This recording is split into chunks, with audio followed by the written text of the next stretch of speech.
The Deluxe Edition Network, also known as The Den, is an incredible podcast network that offers a wide variety of entertaining and informative podcasts.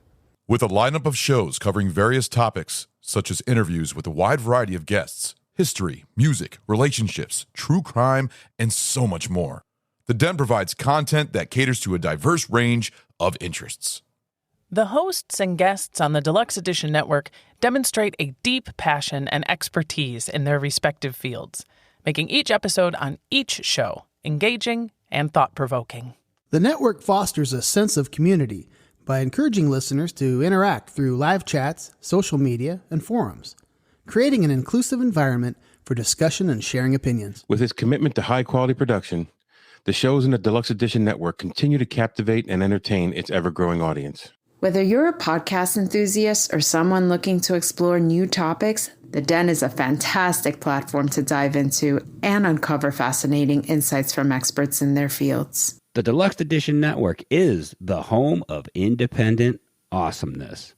To find all these great podcasts in one convenient location, head over to deluxeeditionnetwork.com. That's deluxeeditionnetwork.com. This podcast is hosted by Buzzsprout. Podcasting isn't hard when you have the right partners. The team at Buzzsprout is passionate about helping you succeed. Join over 100,000 podcasters already using Buzzsprout to get their message to the world. If you want an upgrade, Buzzsprout has tons of guides to help you find exactly what you need. We use Buzzsprout and it's a game changer for us. An all-new analytics system helps us track who's listening to our show and where they're listening to it. If you'd like to use Buzzsprout as well, follow the link in our show notes to buzzsprout.com. And while you're there, let them know that Films and Fermentation sent you.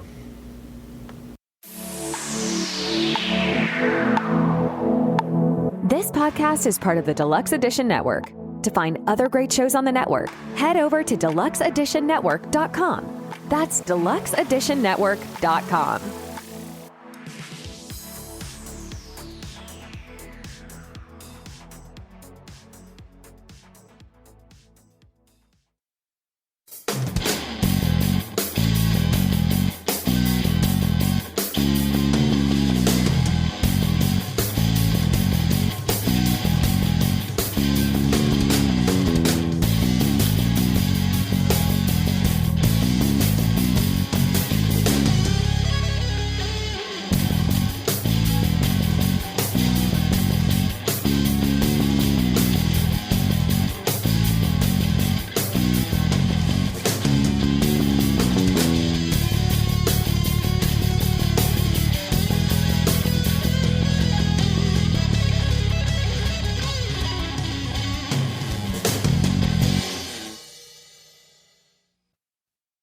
Hey everybody, welcome to Films and Fermentation, episode 135. That's right, we are Films and Fermentation, a movie and alcohol podcast. I'm Leo. I'm Kevin. I'm Mike. We're three friends who like to talk shit about movies while getting shit-faced. As I said, this is episode 135. This week we're looking at 90s teen films. That's right, last week we traveled back to our youth to look at some movies that time forgot. In this episode, we travel back to our youth again. This time, the 90s are the focus, particularly teen films of the 90s. We're going to be looking at these teen films, talking a little bit about what they're about, and discussing the level of controversy that each film seemed to have follow it. Now, some of these are going to be more controversial than others, obviously, but we're gonna like rank them a little bit as we talk about them. Don't forget to drop us an email at filmsandfermentation@gmail.com. Or visit linktree.com/filmsandfermentation. Find all of our social media and podcast links. Become part of the Films and Fermentation family by supporting us at Patreon or buying our merchandise at teespring.com. We are now part of the Deluxe Edition Network, The Den. Find out more about our podcasts and all podcasts at the Deluxe Edition Network by going to deluxeeditionnetwork.com. What are we drinking tonight, folks? Who wants to go first? I'll go first. All right, sir. What do you got going? I am drinking one of the beers I got from my good friend Kevin. Hey, that's me. From Victory Brewing Company. Layered Up Wintertime Stout. 6.5 alcohol by volume. Nice. What do you got going on? I am drinking one of the hard ciders brought to me from my good friend Leo. This is the just the right amount of tart apple bombshell hard cider from Bombshell Brewery, right? As Yeah. Warhorse Brewery. Warhorse Brewery. That's what I said. Lake Seneca and the Finger Lakes. Yes, this is 6.8% alcohol by volume, and I'm looking forward to it. That is their original cider. That's the first one they developed. So it's just a regular, like good old hard cider, hard apple cider. A little bit tart. It is tart, but not super tart. Tart. I decided, since we're going back to the 90s, in the 1990s, I was growing up in South Philly at the time. And around my early 90s, when I was like 13, 14, whatever, a Nifty 50s was opened in my neighborhood for the first time. And it was one of the earliest memories I have of drinking a soda that I really came to enjoy and still enjoy to this day, the black cherry soda. So in honor of my 90s memory, I am drinking a black cherry Mike's hard lemonade. Mike's Black Cherry? Mike's hard black cherry. Now, I know you also like the Mackenzies. Which do you prefer more? Whatever I have available at the time. If I had my choice between the two, like if I had both of them, I would go to Mackenzie's first. Mm-hmm. I really, really like the Mackenzies, but the Mike's is it's not a disappointing substitute. I always enjoy a Mike's hard lemonade. So that is the Mike's hard black cherry lemonade. Mike, speaking of Mike's, Mike, what happened this week in film history? This week in film history. You now Well, the first have was yours. to compete with me. And I'm going to leave you two in that well. Enjoy each other, boys. Fell down a well, eyes went cross, got kicked by a mule, and right back on. God, Mike, what we got? Oh, the first one's mine. So why don't First I do one's that? yours. I have a Tom Cruise fact that I've been saving for the show. And I think you're both going to really enjoy this, including I think Mike's probably going to enjoy this more than anybody. Uh-oh. Tom Cruise has set up shop at Warner Brothers with a new movie partnership. That's right. In a new strategic partnership with Warner Brothers Studios, Tom Cruise will be teaming with the studio chiefs, Mike DeLuca and Pamela Abdy, in a joint development and production of original and franchise theatrical films starring the world-famous actor. So Tom Cruise has set up basically his own sub-studio within Warner Brothers to develop not only films for himself, but franchises. Wow. Starring him. He has his own studio to make his own starring vehicles now. My God. Because Mission Impossible and Top Gun and all that wasn't enough. This diminutive man in his 60s. If one of them is not a biography of the Dreadlord Xenu, head of Scientology, with Tom Cruise in the lead role, I'll be very disappointed. Oh, that can't happen. They can't promote themselves. Wait. What about Their Risky veil of Business secrecy 2? would be lifted. What was that? Risky Business 2. Risky Business 2? Riskier Business? Yes. The Color of Money 2. Yeah. The Other Color of Money. The Color of Money itself was a sequel. It's a sequel to The Hustler. So you could do, what else do we have? Cocktail 2. Cocktail 2, Cocktailier. More Days of Thunder. More Days of Thunder. Nights of Thunder. Far and Away Again. Still all the right moves. The Outsiders 2, Rise of Steve. Majority Report. Yeah.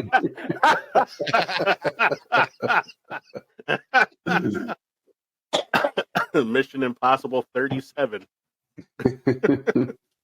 When will Near this and man die? close. The sequel to Far and Away. It's like starring Grover from Sesame Street. Vanilla Land. Vanilla. Chocolate Sky. Eyes wide open. Jerry Maguire too. Whatever happened to Jerry Maguire? He found the money. Yeah. That's enough of that. What else happened this week, Mike? In 1927, Louis B. Mayer, head of film studio MGM, announces creation of the Academy of Motion Pictures Arts and Sciences. Yes. Legendary name in production, movie production. Mm-hmm. It was 2 years later that the Academy of Motion Picture Arts and Sciences had the first Academy Awards celebration. May 16, 1929, at the Hollywood Roosevelt Hotel located in L.A. It consisted of a private dinner with 36 banquet tables where 270 people attended. Each ticket cost those people $5. They had to pay to go to the first Oscars ceremony. The first film to win Best Picture was a film called Wings. It's a World War I airplane film. The first person to actually ever receive an Oscar was Best Actor Emil Jannings for his performance in The Last Command and The Way of All Flesh. For like the first few years of the Oscars, the actors and actresses received awards for their collective performances for the year. And not one movie. Yeah.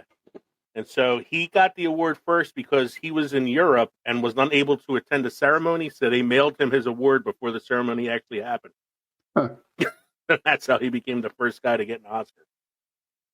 It wasn't until the 1950s, I think it was, before it was finally televised and became like sort of the event that it is now. You know who the oldest Oscar winner is?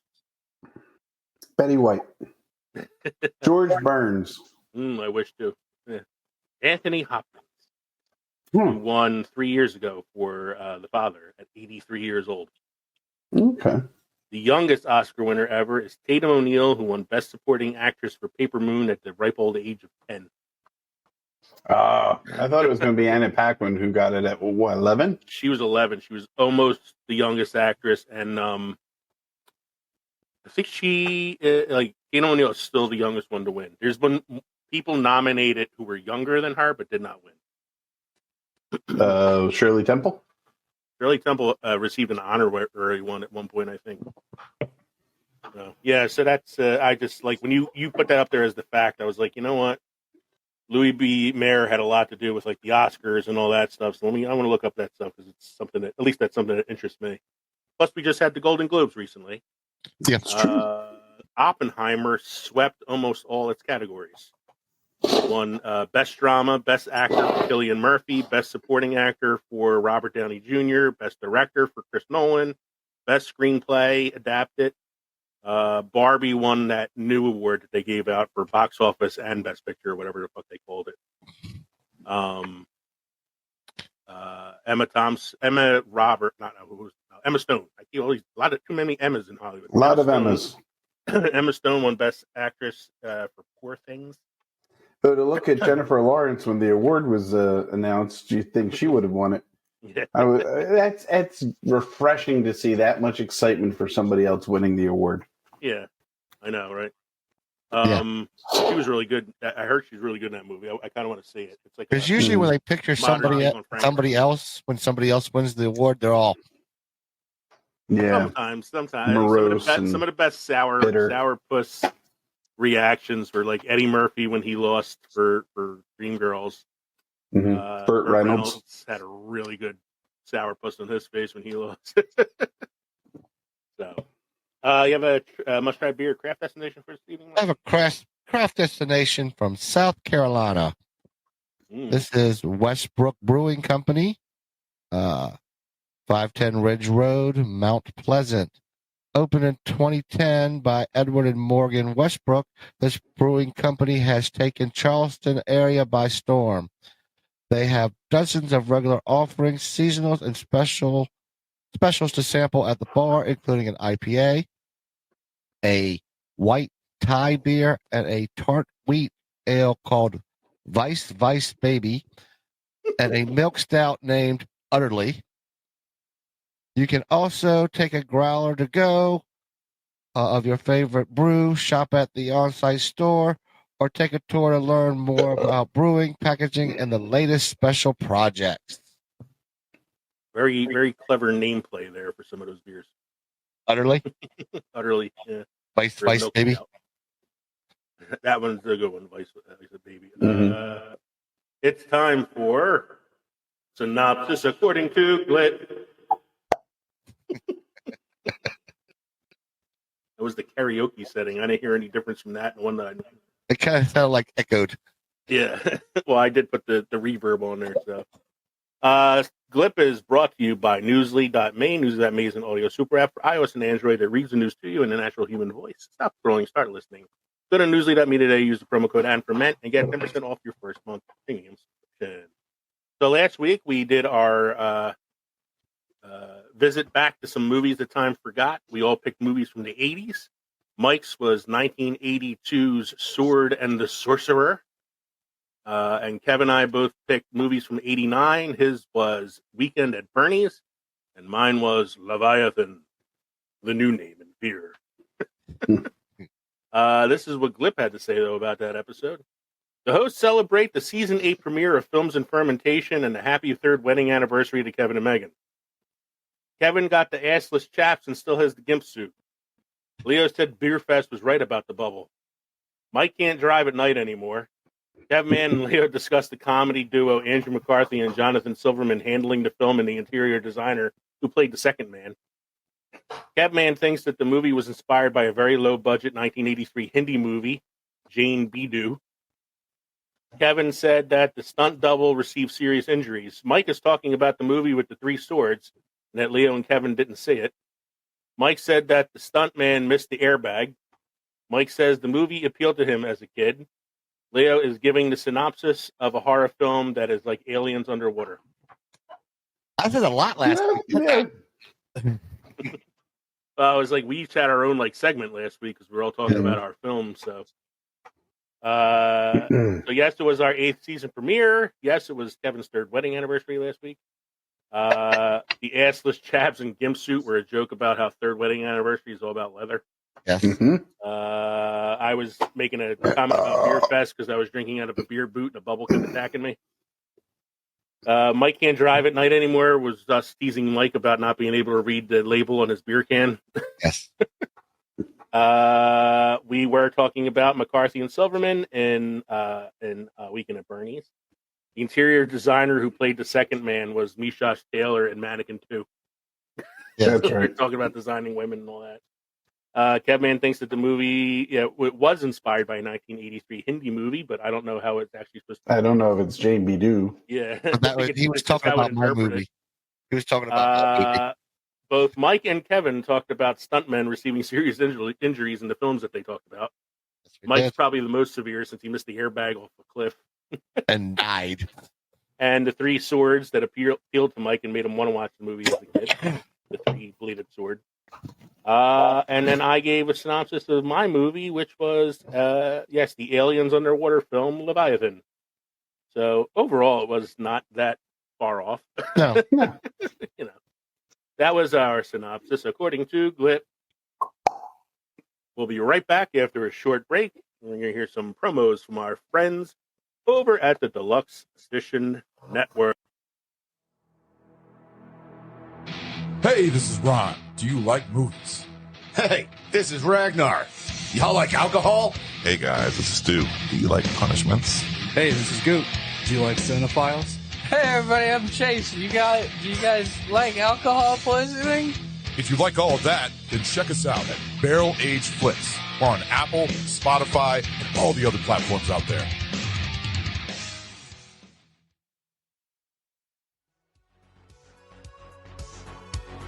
Hey, this is Sammy from Barrel Age Chicks, and I'm here with Yen. Hey, everybody. How you doing, Yen? I'm feeling amazing. Yes, you are.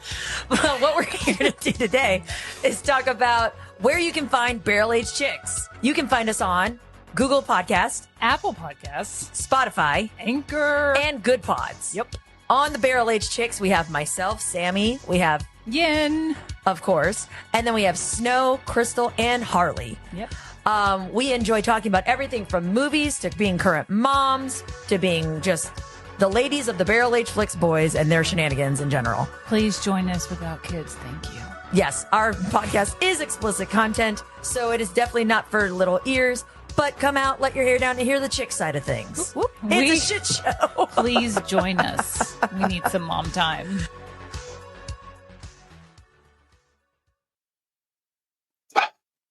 All right, we are back. Thank you for sticking with us. It's time for our main segment. Tonight, as I said, we are talking about 90s teen films. But what we went with here is 3 categories: drama, comedy, and horror and action film. For each of these categories, we picked out 5 films. Again, there are many films that are not on this list. Some we haven't seen, some just aren't as popular. For the most part, we picked films that we've either seen or that, we knew were popular films from that time. And we're going to rank them on a controversy scale, because as we talk about these films, you will see that there were some controversies surrounding many of these films. So our controversy scale is 1 for the lowest level of controversy, 5 for the highest level of controversy, and then, numbers in between based on what we think. So each of us will give a little rating for these, and we'll go from there. So we'll start with the drama category, because that's definitely going to be one of the more controversial ones. And start off right away with a movie that, even before I describe this movie and talk about what makes it controversial, this is a 5 for me for as far as controversial films go. So the first movie on our list is a 1995 teen film called Kids. What's it about? So Kids is a day in the life of a group of teens as they travel around New York City, skating, drinking, smoking, and deflowering virgins. I thought you said this was about kids. Yeah, this is the IMDb synopsis, which makes it almost sound like a teen comedy, a sex comedy or something, but it is a disturbing fucking film. Directed by Larry Clark, written by Harmony Korine, who himself is a pretty controversial screenwriter. It's the first film for Rosario Dawson, and the first film for Chloe Sevigny, who would both go on to have pretty significant careers of their own. Everybody else in the film, for the most part, were kids who had their first acting jobs, basically, and not many of them went on to other things from there. To build on the synopsis that IMDb gave us, the movie centers around this kid named Telly, who is 16 years old. He drinks, he does drugs, he gets in fights. He hangs out with his best friend Casper, who does all the same things he does. And Telly's hobby in the film is taking the virginity from girls between the ages of 12 and 14. Not only is he disgusting for that reason, but he is also HIV positive and doesn't know it, and is basically spreading it around town. Then we meet Rosario Dawson and Chloe Sevigny, who are going to a clinic to be tested for HIV because Rosario Dawson is very promiscuous. Chloe Sevigny at this point has only had one sexual partner, and it just happens to be our protagonist, Telly. She gets tested and finds out she's HIV positive, even though she only has the one sexual encounter.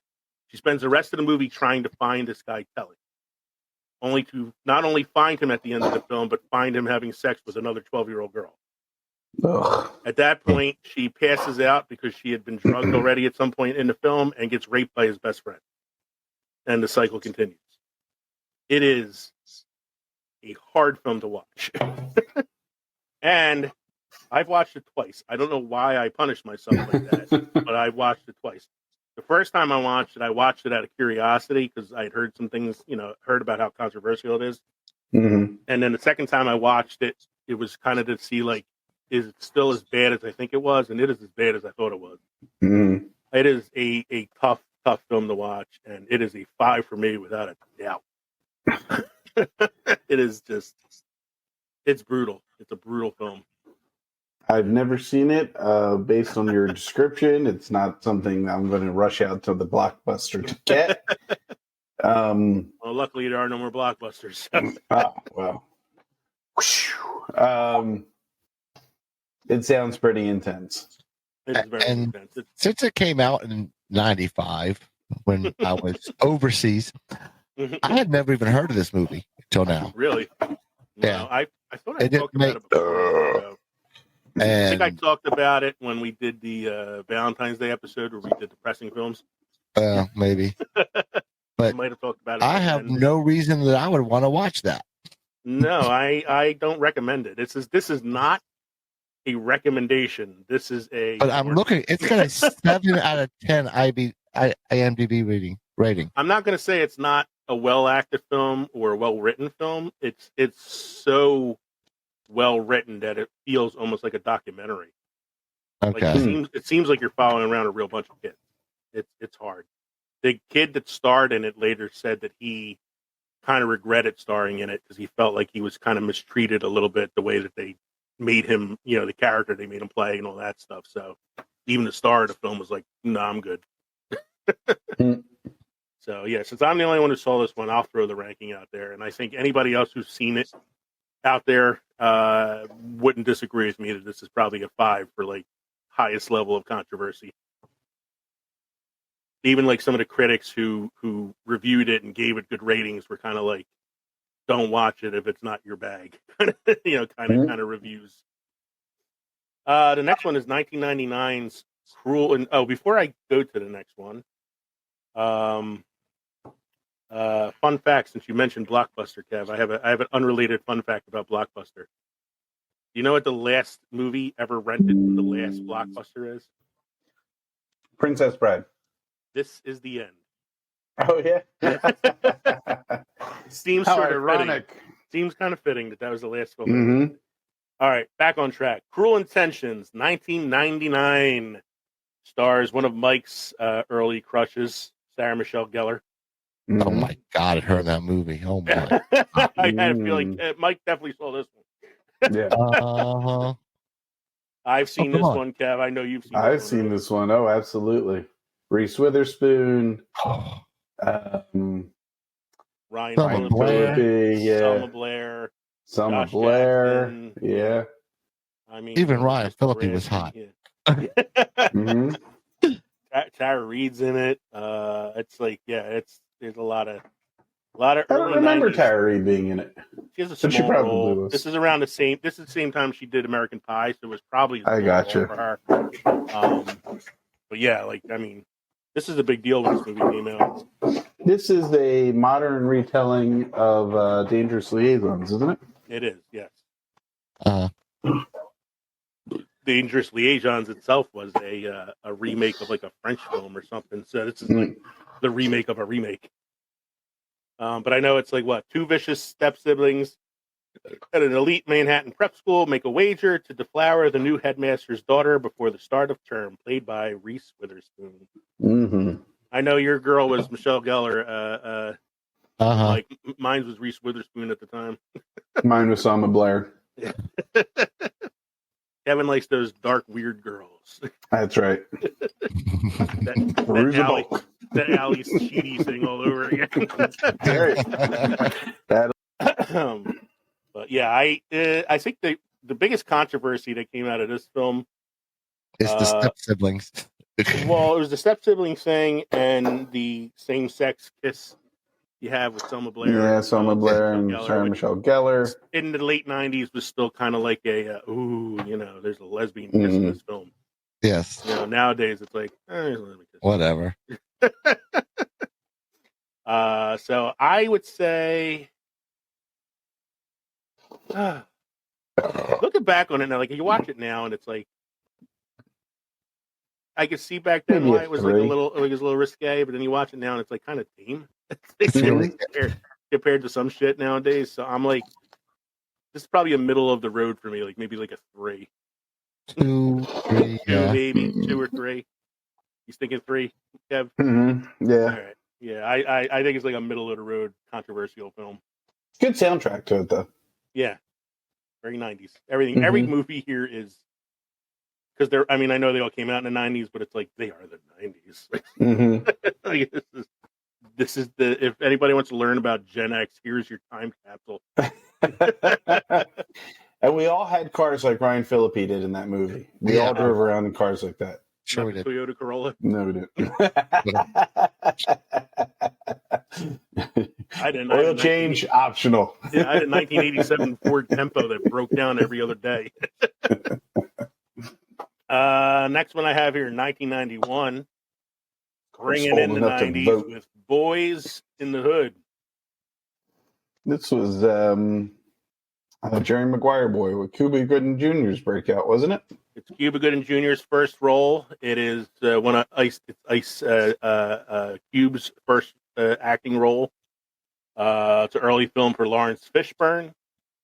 Angela Bassett's in this film. It's like a breakout for a lot of these like younger black actors who would go on to like bigger things later on. Directed by John Singleton, written by John Singleton. He became, at the time, the youngest director to ever receive a directing nomination at the Oscars, and was also the first black director to be nominated for an Oscar as well, I believe. I think he did it before Spike Lee even got one. And it was a monster hit, even among white audiences. Like, it was a very popular film. But a lot of the controversy came out of how, raw and honest it was about what life was like in these California ghetto areas like Compton and Oakland and places like that. Good movie. Very sad.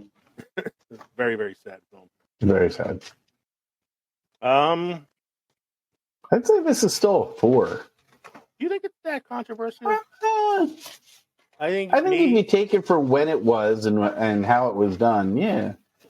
I think at the time I would have said probably like a 4. It was kind of like a thing that came out that nobody really like had seen before. I think now it's, again, another film that's kind of been watered down by a lot of the shit that we've seen in the last 20 years. So maybe like a 3.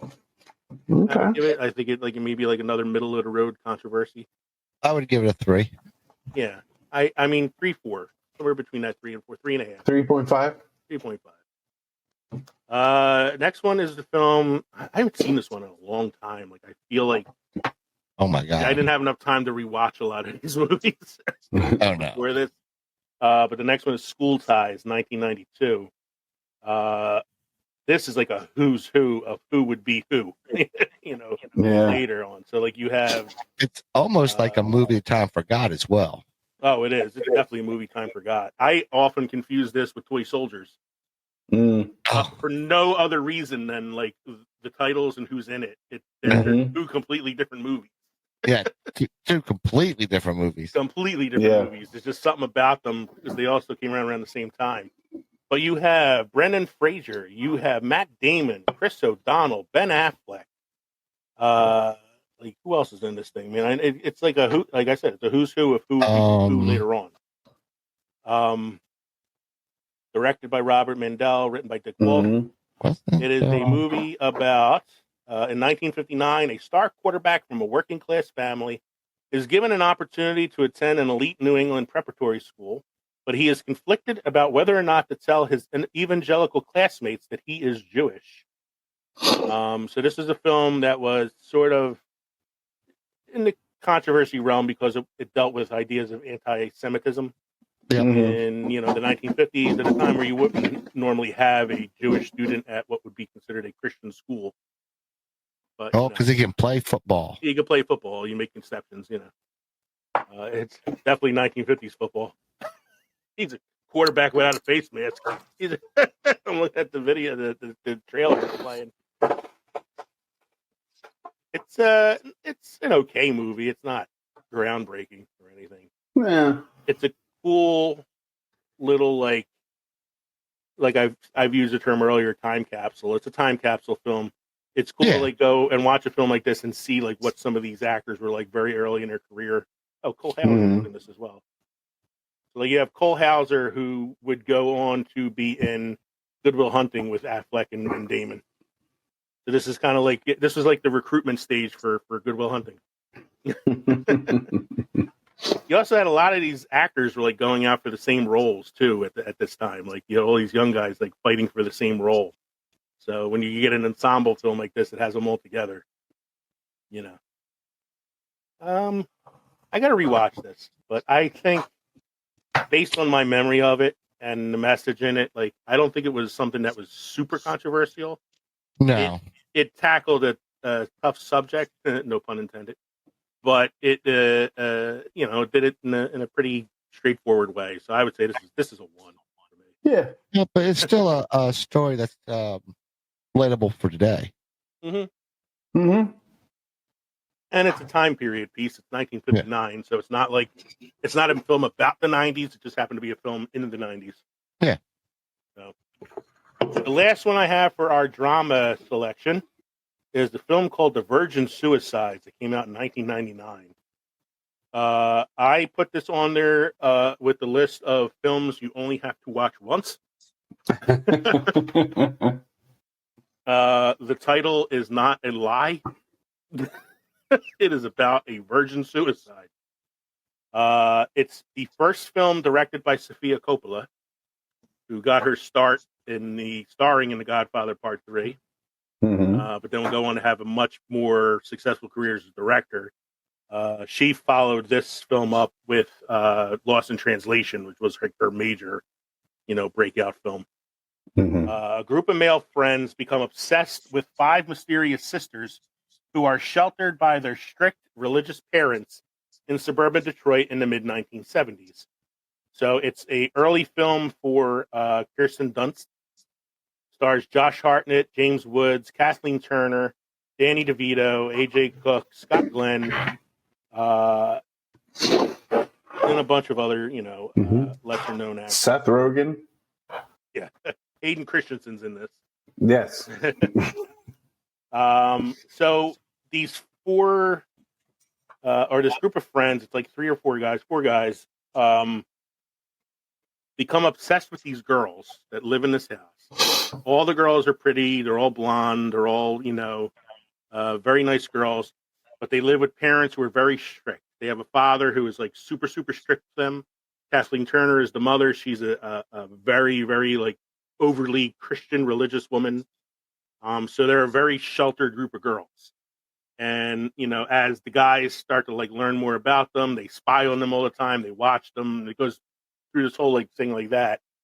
Eventually the girls become so tired of the restrictive lifestyle that they have. They all decide that they go into a suicide pact with each other. And the film ends with the one boy is narrating the film, describing how each of the sisters kills themselves at the end of the film. And all 5 of them commit suicide in increasingly like depressing ways. Like one girl ODs on pills, one girl sticks her head in the oven, one girl gasses herself in the garage with the car on and the doors closed and all that stuff. And it's like, yeah, it's a film you don't have to watch more than once if you want to watch it at all. Yeah, I don't think I'll watch that one. It's a good film in the sense that it's an early film from somebody who would come on to be a pretty successful director. So it's cool to like see their early work. Kirsten Dunst is really good in it. Josh Hartnett is the narrator and male lead of the film. James Woods and Kathleen Turner play the parents. The different role for James Woods, not playing like the asshole character he typically plays. Playing the overly strict father in this film. Well acted, well directed, but definitely a very depressing film and one you don't have to watch more than once. For me, on a level of like controversy, just based on the topic, how sensitive and triggering that could be, and how 2, I 3? would probably, I might give it like a 4. It's not as like intense as like Kids. But it's still like it's a hard film to watch if you're somebody who maybe like suffers from depression or anxiety or something like that. I would steer clear of a film like this. Yeah. But if you're interested in seeing a film that's well acted and an early film from a successful director, it is worth at least the effort of watching it once. So I'm ready to get a little more lighthearted. How about you? Same here. Sounds like Molly Molly too. is.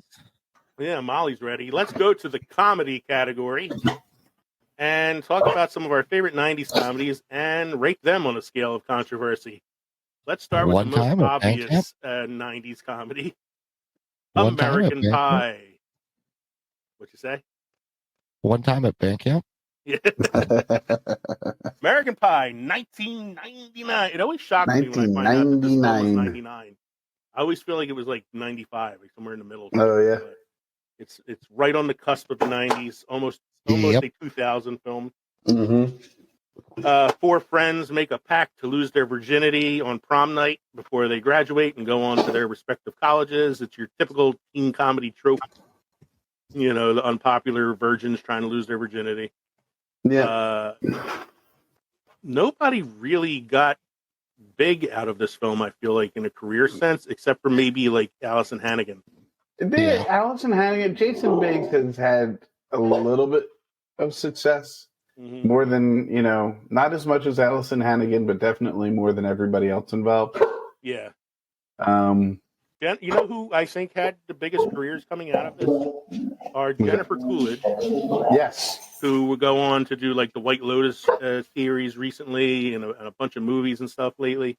And Eugene Levy, who had like a career resurgence after this film. Yeah, that's true went too. From being popular in the 80s to kind of like disappearing a little bit. Mm-hmm. Allison Hannigan, of course, was coming off of Buffy the Vampire Slayer. Would go on to do How I Met Your Mother like a few years later. Yeah. And you got, Jason Biggs had a few films that he did. Mm-hmm. Chris Klein disappeared because he had like drug problems and stuff. Mm-hmm. Thomas Ian Nichols was a child star coming into this. He's done a few like Disney films, but kind of like disappeared after this. Shannon Elizabeth did 13 Ghosts as a follow up to this film, and then I don't really remember her from much else after that. Hey, Stifler's mom's back on TV right now. Well, that's what I said. Jennifer Coolidge is one of the ones whose career like really took off from this film. I mean, she won an Emmy last year for White Lotus, so like she's doing well. Natasha Lyonne's had a resurgence lately too. Yep, she's done pretty well. She was on Russian Doll on Netflix. She's now on a show called Poker Face on Hulu, I think. Mm-hmm. And has all those old Navy commercials that she's doing now. And then that's kind of like Tara Reid dropped off the planet. Mina Savari. Mina Savari had a pretty decent career. She went and did American Beauty not too long after that. Mm-hmm. And she was actually on the last season of The Walking Dead. Oh, was she? Yeah, and Sean William Scott, who played Stifler, is somebody who kind of like he became Stifler and kind of had a hard time shedding that, I think. Mm-hmm. So, where's the controversy in this film, you ask? Let's see. Where do we start? Where should we start? Should we filming teenage kids in the shower? That is probably the top tier of like controversies in this film. Is setting up the webcam in his room to film Shannon Elizabeth as she gets changed. Yep. And supposed to broadcast it to his friends, but then somehow broadcast it to everybody. The entire school listserv. And then and it's like, it's 1999, and this motherfucker has a webcam that's better than the one I have now. and somehow is able to broadcast this with perfect internet. There's no lag. There's no 3 hours of download speed like you would have back then. Yeah, it's like a perfect webcam thing, man. But like there's no repercussions to that other than she gets sent back to her country by her host family. Mm-hmm. Like she basically gets punished. Yeah, he should have been fucking arrested. Nowadays, he definitely. Not only was it like an invasion of privacy for her, it was also like teen porn because he went back to have sex with her and it got recorded. Yeah, so that's probably the top tier one. I would say tier 2 is Stifler's mom banging their one friend. Yeah. Tier 3 would be The pie? Oh. yeah, fucking the pie is probably tier 3. That's actually probably tied for 2. Tier 3 would be the one time at band camp I stuck a flute in my hoo-hoo. In your And tier 4 would just be everything that happens on that prom night. Mm-hmm. I still like this movie. I still think it's pretty funny. It was. You watch all the sequels, though.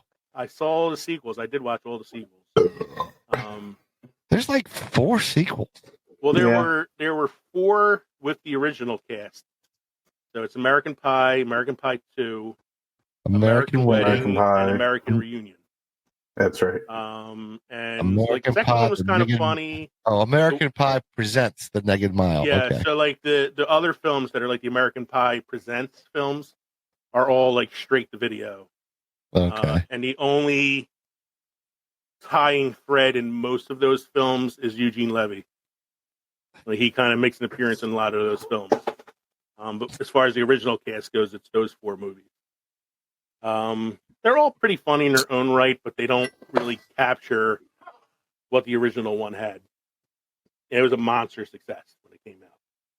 I would give this, just based on how it really didn't age well in terms of like content, that this is probably a 5 for me. Maybe 4, like teetering on 4 and 5. Yeah. So, what do you think? There's the webcam. Oh, sorry. So for me, it's teetering on 4 and 5. I'd say 4.5. Okay. So, I mean, Which is a little bit like teetering between 4 and a 5. little bit about teetering between that. How about you, Mike? Yeah, I'm going with definitely a hard 4. Hard 4. Okay. so did Jim when he fucked that pie. Hard 4. Hard 4. Well, just tell your mom we ate it. Eugene Levy fucking steals that movie, man. He is so Yes, he funny does. in that film. Next one I have on here is 10 Things I Hate About You, 1999. Mm-hmm. This is a adaptation of the Shakespeare play Twelfth Night. Or not No, Taming of the Shrew. Taming of the Shrew. Twelfth Night is a different film. Romeo and Taming of the Juliet. Shrew. Yes. Macbeth. It is a adaptation of the Taming of the Shrew. It is my wife's favorite teen comedy of the 90s. Mm-hmm. It is a teen comedy from the 90s. Even though it's my wife's favorite, it is one that I can watch.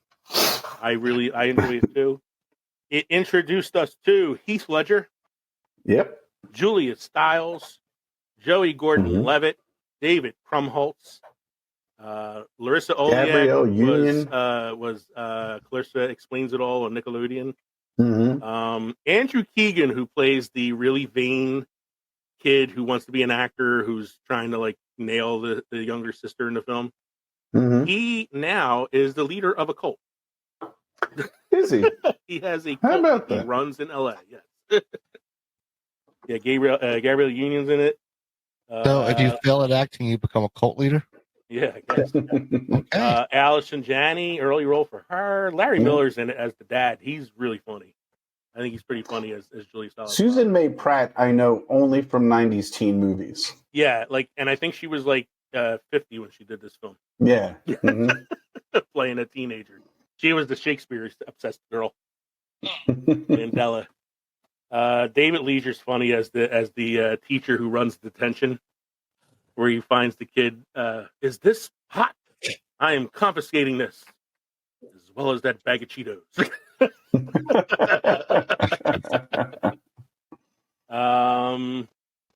Not a controversial film. No. I mean, think, if it's an adaptation of a Shakespeare, I would not call it a. I mean, it's a teen adaptation of a Shakespeare play, so it's not even like a Shakespeare play. The most controversial thing in it is when Julia Stiles flashes the detention teacher to distract him to get Heath Ledger out of detention. Mm-hmm. I would say it's probably the most controversial thing in the film. But even that was not. It was tame because you don't see anything, from behind. But Right. Overall, it's a good movie. It's a Heath Ledger is at his fucking dreamiest in this film. Julia Stiles is gorgeous. Yeah. When I watch this movie, I have a hard time taking my eyes off Heath Ledger. I'm not going to lie.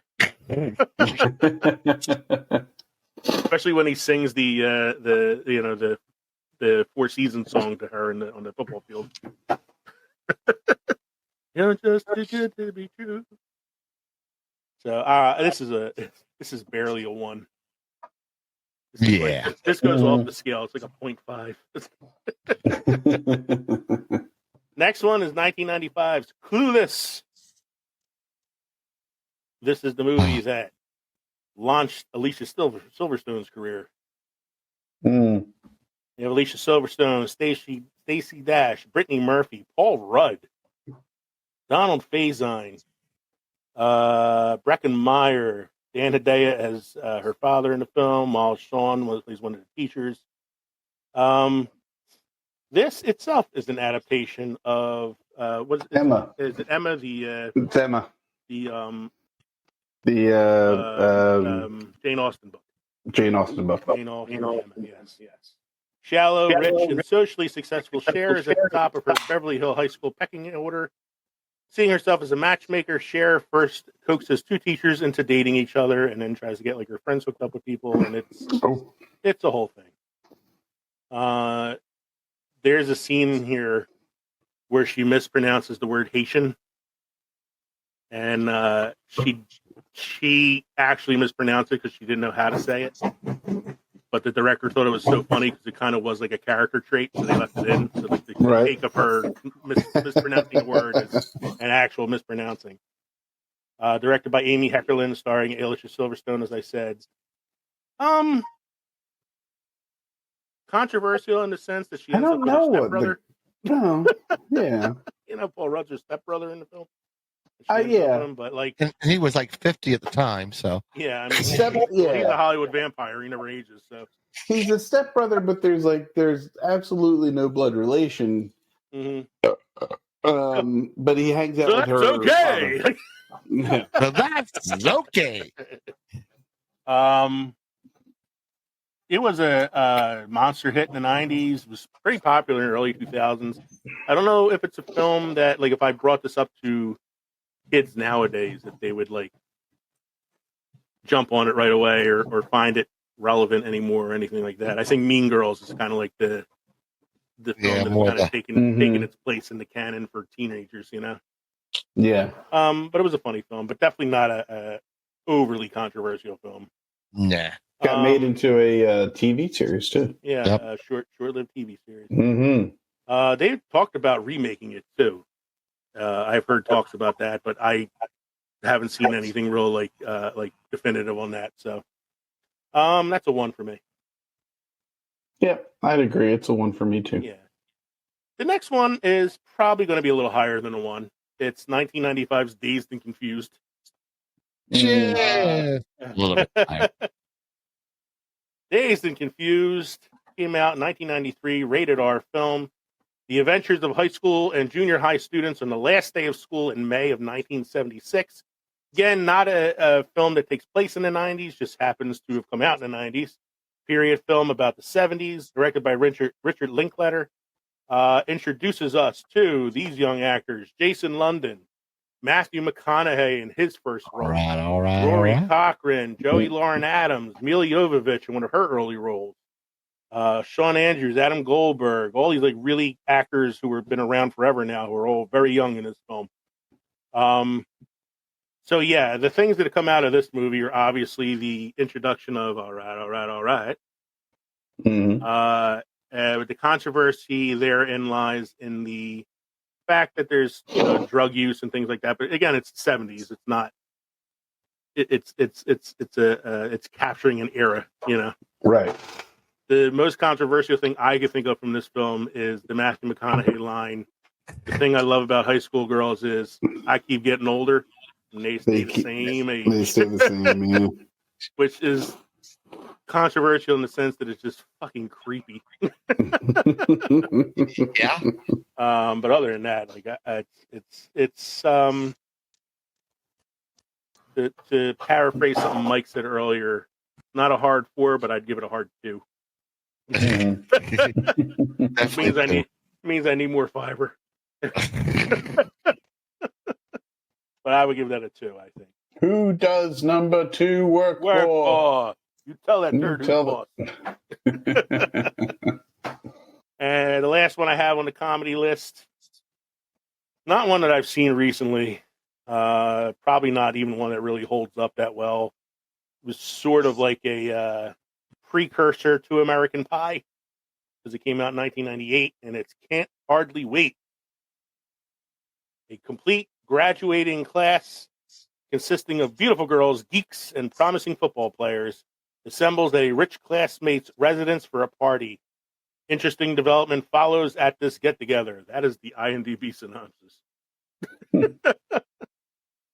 Directed by Harry Elfont and Deborah Kaplan, starring Jennifer Love Hewitt, one of her first roles outside of Party of Five. I'll tell you what, the one thing that came out of this film was a fucking decade-long crush on Jennifer Love Hewitt. Yeah. Yes. Ethan Embry, Charlie Korsmo, Lauren Ambrose, Peter Fasinelli, Seth Green, one of his early roles, coming off of Buffy the Vampire Slayer. Just another early Who's Who teen sort of film like that. It's not Fasinelli. Yeah, it's Ghost Facers. Yeah, Ghost Facers. Yeah, it's not controversial at all. No. Yeah, Charlie Korsmo was in Hook. He was Peter Pan's son, and this was his first role since Hook at the time. That's right. He had taken I thought he looked familiar. Yeah. Ethan Embry was in That Thing You Do. In That Thing You Do. Seth Green. Seth Green does Robot Chicken and Robot Chicken came Buffy. a few years after that because he had been on Family Guy. Yeah, Family Guy, Buffy. Jennifer Love Hewitt would do this. She would do I Know What You Did Last Summer. Heartbreakers with Sigourney Weaver a few years later. Yeah. Lauren Ambrose did 6 Feet Under, I think. Yeah. Yes, Lauren Ambrose in 6 Feet Under. Jennifer Love Hewitt would later go back to TV, do the Ghost Whisperer for a few seasons. Yeah, it's not a controversial film. Not a great film either. I vaguely remember it because I've only seen it a few times. It's a 1 for me. Yeah. And I kind of put it under because I needed to round out the list somehow a little bit. Oh, Melissa Joan Hart was in it too. Oh yeah, Melissa Joan Hart. Oh, I forgot she was in it. Yeah, she was. All right, we're going to take another short break so we can hear a few more promos. When we come back, we're going to close out our main segment by talking about some horror/action teen films from the 90s.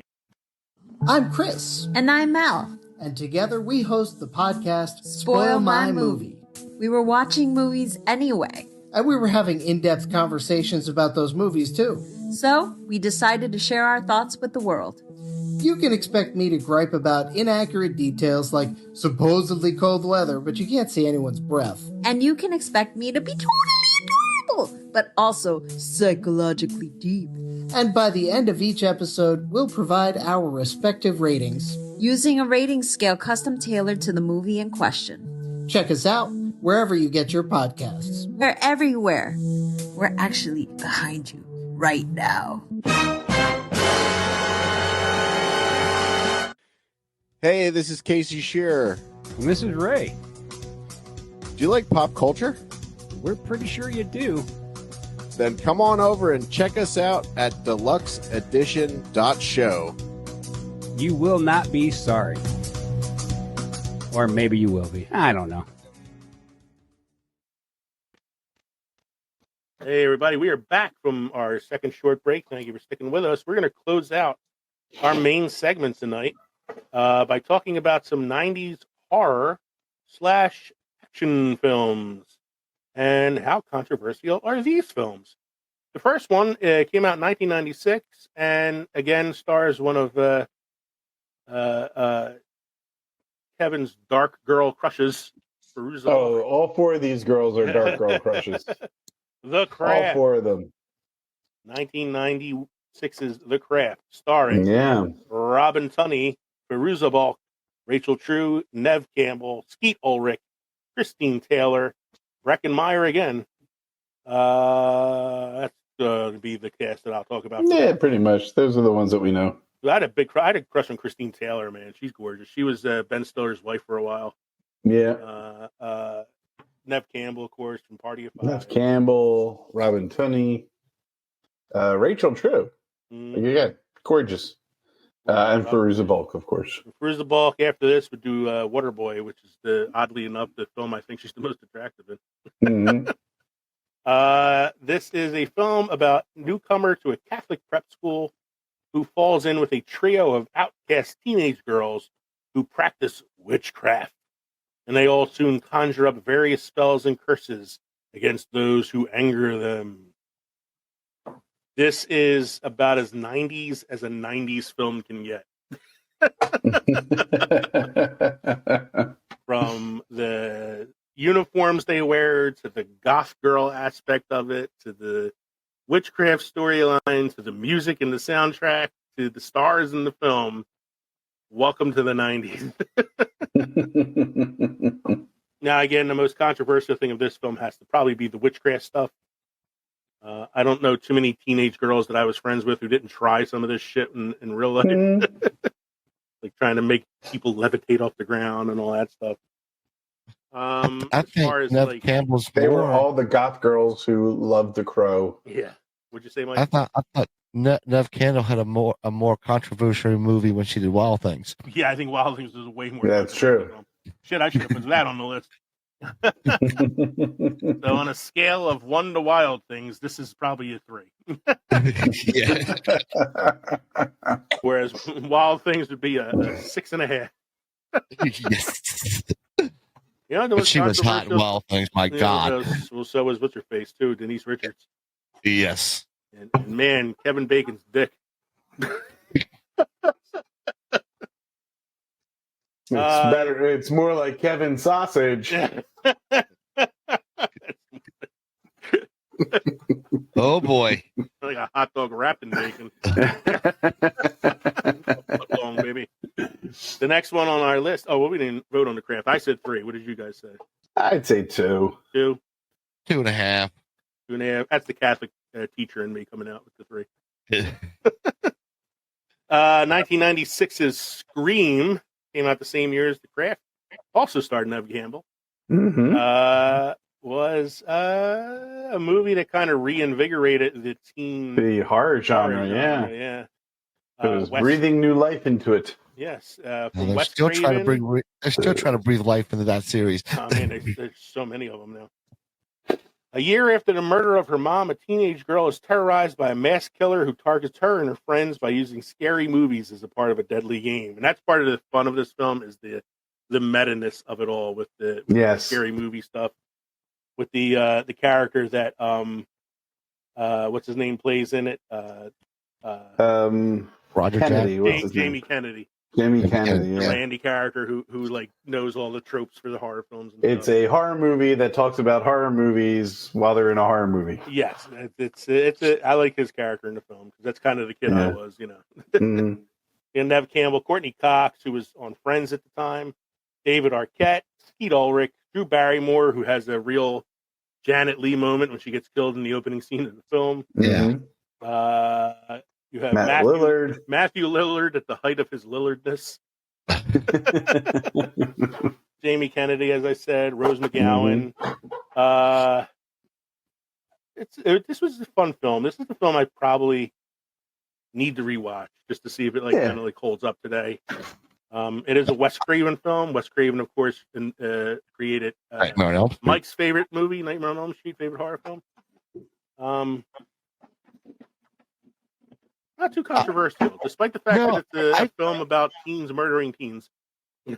And I always thought that Scream was the funniest horror movie I've ever seen. It does have some pretty funny moments. Was it funny because it made fun of the horror movie genre while it demonstrated the horror movie genre? Yeah, but it wasn't scary. It's a horror movie. No, Yeah, I that's mean, true. It wasn't it's more gory. like It was more suspense. It was more it's thriller. suspense and like kind of jump scare and stuff like that. Yeah. I think it's funny. The part that makes me laugh all the time is when Matthew Lillard is stabbed by Skeet Ulrich, and he's bleeding on the floor, and Nev Campbell calls the cops or whatever, and he's like, "My mom and dad are gonna be so mad at me." But yeah, funniest horror film I ever seen is Shaun of the Dead, as well as Cabin. Feel a little woozy here. Another good one. Next one I have on here is another Jennifer Love Hewitt joint, and I mentioned already. Know What You Did Last Summer. We didn't vote on Scream. I'm sorry. What was the Scream vote? I gave Scream a 2. Maybe a 3. 2, maybe 1.5. 1.5, 2. Mike's giving it a 1. He don't care. Yeah. He said, "Fuck those teams." Next one is I Know What You Did Last Summer, directed by Jim Gillespie, starring Jennifer Love Hewitt, Sarah Michelle Gellar again, Anne Heche, Ryan Phillippe, Freddie Prinze Jr., Johnny Galecki. Wow, I forgot he was in it. Yeah. Muse Watson as the killer. Deborah Hobart putting on a great performance. 4 young friends bound by a tragic accident are reunited when they find themselves being stalked by a hook-wielding maniac in their small seaside town. What I remember most about this film was seeing it in the theater with Katie. We were dating at the time. Her jumping a lot because she jumps at every friggin' movie. And me laughing because the killer looked like the Gordon's fucking fisherman. Trusting Gordon's fisherman. This to me is sort of like, okay, Scream was a hit. Let's make another Scream. Yeah. You know, because you had this, then you had like Final Destination, and you had Urban Legend, and you had all these other like teen movies like that followed that sort of mold. Well, tried to be meta, but didn't quite know how to do it right. This was kind of based on an urban legend, and yeah, so they did a lot of urban legend type movies at that time. I think this is a 1. Yeah. The most controversial thing about it for me was that it was boring. They killed Sarah Michelle Gellar. That's the most controversial thing. Yeah, for me, yeah. They let Jennifer Love Hewitt live, so I was okay with that. Next one is the one I say I always confuse with School Ties for some goddamn reason. It is Toy Soldiers, which came out in 1991. Which is on my list of like movies that time forgot. I forgot. It was on my list too, and it's funny. There's another podcast I listen to a lot called The Rewatchables, and that's all they talk about are movies that you can watch again and again and again. And I love it because almost every movie they talk about is a movie I watch again and again and again. And then recently they did this movie, and I'm like, God, I haven't seen this movie in forever. Is this the one where the Russians invade America and the group of kids have to protect? That was Red Dawn. Red Dawn. That was the 80s, so we can save that for the 80s. No, this is the one where Will Wheaton gets the shit blown out of him in front of the school. God, it was a great scene. It's a group of troublemaking boys decide to take a stand when terrorists seize control of their boarding school. Dude, this movie is batshit crazy. Crazy. I watched it after listening to it on that other podcast. I watched it again, and I was like, God damn it! I forgot how much I liked this movie when I was a kid. Because it is just like, it's a kid movie in the sense that it's like, oh, if I were in that situation, I'd do the same thing, kind of thing. Like, terrorists taking over my school, I'm gonna fuck those motherfuckers up. So it's Sean Astin who plays the tough kid in this film. Yes, he does. Will Wheaton, who is the son of a mobster. Yep. Trying his best to do a New York Italian accent. Not well. Keith Coogan, Larley Ermey's in it as the general who tries to stop the terrorists. Louis Gossett Jr. is in it. He's probably the best part of the film. He's the dean. He's the principal, and he's pretty fucking awesome in it. It's dude, this movie's just bat shit crazy. And yeah, there's a scene where Will Wheaton tries to take on the terrorists and he gets gunned down. And it's like, I remember seeing it thinking, holy shit, they just killed Wesley. I was like, holy shit, yes, they killed Wesley. Holy shit, they killed Wesley. Shut up, Wesley. On a controversy level, the scene of Will Wheaton getting shot is probably the most controversial part of the film. Cause it's like you didn't see things like that too often. But I would give it a 1 because it's just like a testosterone fantasy. Like this is what I would do if the terrorists took over my school, kind of thing.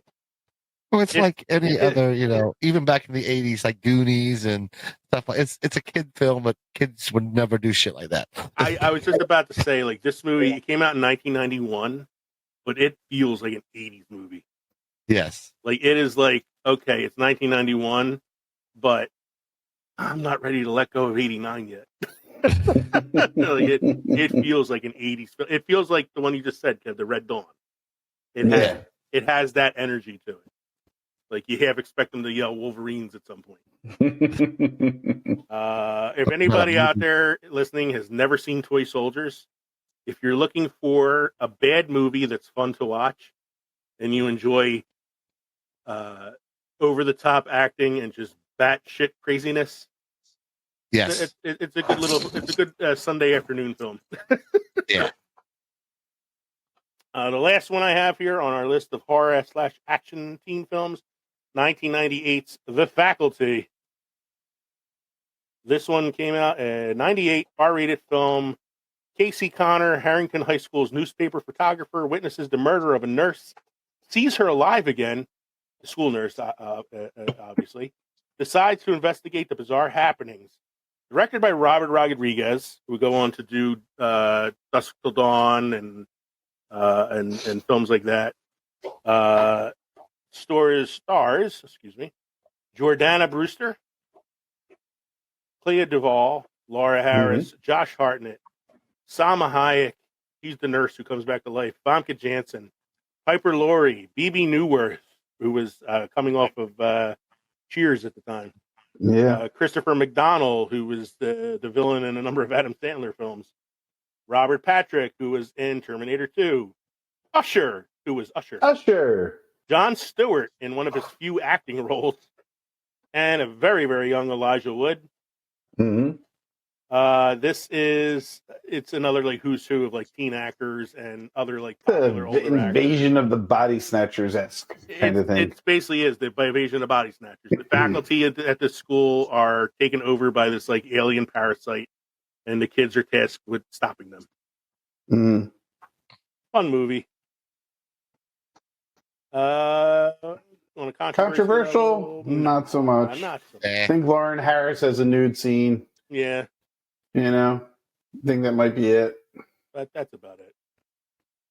Jordana Brewster would go on to be in all the Fast and Furious films. Clea Duvall. Famke Janssen became Jean Grey. Salma Hayek, of course. Yeah, a lot of people in this film had pretty substantial careers afterwards. Usher became Usher. Yeah, Usher became Usher. Usher became other head films Usher. that are like this one that come up on the list are Idle Hands, Mm-hmm. which is another 90s like comedy/horror film. Urban Legends on this list. I Still Know What You Did Last Summer. So I give this like a 1. Yeah, it's a 1. I honestly think of all the films that we put on this list tonight, the one that is the most controversial is the first one we talked about, Kids. Yeah. It is just a hard fucking movie to watch. I would say the second most controversial film on our list is Virgin Suicides, followed by American Pie. And then from there, it's like kind of a grab bag. I would think maybe like Dazed and Confused, Cruel Intentions. She's All That. They would be like the ones She's All That. God damn those movies where those ugly Drive girls me crazy. With glasses and hair up. Were so beautiful once they take off the glasses and let the hair down. She looks like she wants to throw a pan around and start saying, "This is what my family goes through." Mike, do you have any beard trivia or history for us this evening? I'm bringing back the fun Zima. beer facts. You bringing sexy back? What was that? Fun beer facts. Fun beer facts. The Beer beer facts. facts are back. Some people see a glass half full. Others see it half empty. But there's a phobia that refers to the fear of a completely empty glass. This rare condition is called silica phobia. Fear of an empty beer glass. Fear of an empty beer glass. What drives us to drink more. Friends don't let friends have empty beer glasses. Exactly. So, speaking of that, how are our drinks this evening? Good.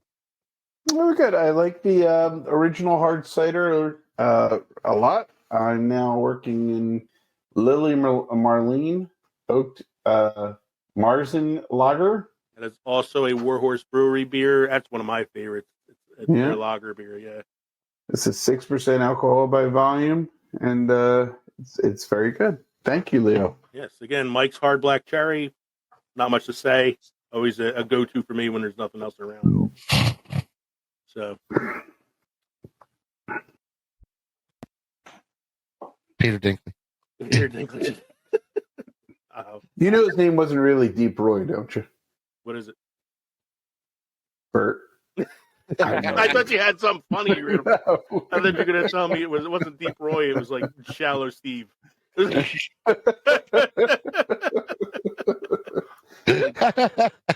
Plateau Pete, something like that. Shallow Kenny. Thank you, everybody, for joining us tonight for episode 135, 90s teen films. We hope you enjoyed listening to this podcast as much as we enjoyed recording it for you. Don't forget, you can drop us an email at filmsandfermentation@gmail.com or visit linktree.com/filmsandfermentation. That's films, the word and fermentation all together, to find all of our social media podcast links. We're on YouTube. You can watch us as well as listen to us. You could also support us by going to Patreon or buying merchandise at teespring.com. You also find out more about us and all of our affiliated podcast friends at the Deluxe Edition Network, The Den, by going to deluxeeditionnetwork.com. Don't forget to join us next week at the crossroads between pickled and fermented for episode 136. It's been a while since we have done this. The last one we did was early last season, where we recasted Tombstone. In the past, we've also recasted Clue and Ghostbusters.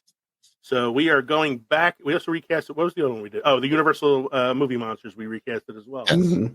So we're going to be revisiting the recasting couch next week as we recast a film that is probably a controversy. Speaking of controversies, it's probably controversial to recast this film, but we're going to try to do it. The 1939 classic, The Wizard of Oz. Dun, dun, dun. Pay no attention to that man behind the curtain. I already got my first one. It's going to be Michael Jackson as a scarecrow. Damn it. We are not recasting The Wiz.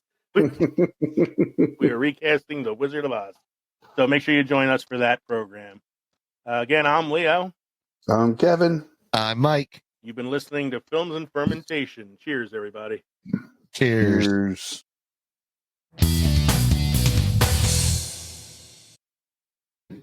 I am the Lord thy God. Stop that. Stop that. I am the Lord your God. No, you are Alanis Morissette. You're all being very silly, and I don't want to deal with you anymore. I don't want to be Alanis Morissette.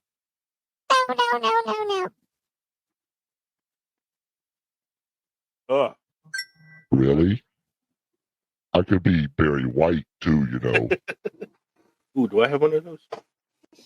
I have a voice changing setting. Yeah, I got male voice, female voice, baby voice, uncle voice, and robot voice. Male voice.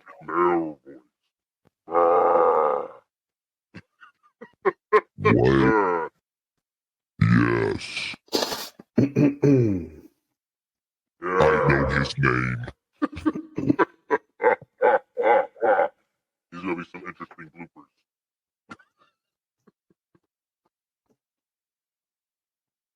Ollie voice. Oh, stop it. We could do the whole show like this. This will be for the Wizard of Oz recasting episode. I know. It's our third week. Oh, wrong movie. This will be our Terminator voice. All right, back to normal Leo voice. There we go. Yeah, Weirdos.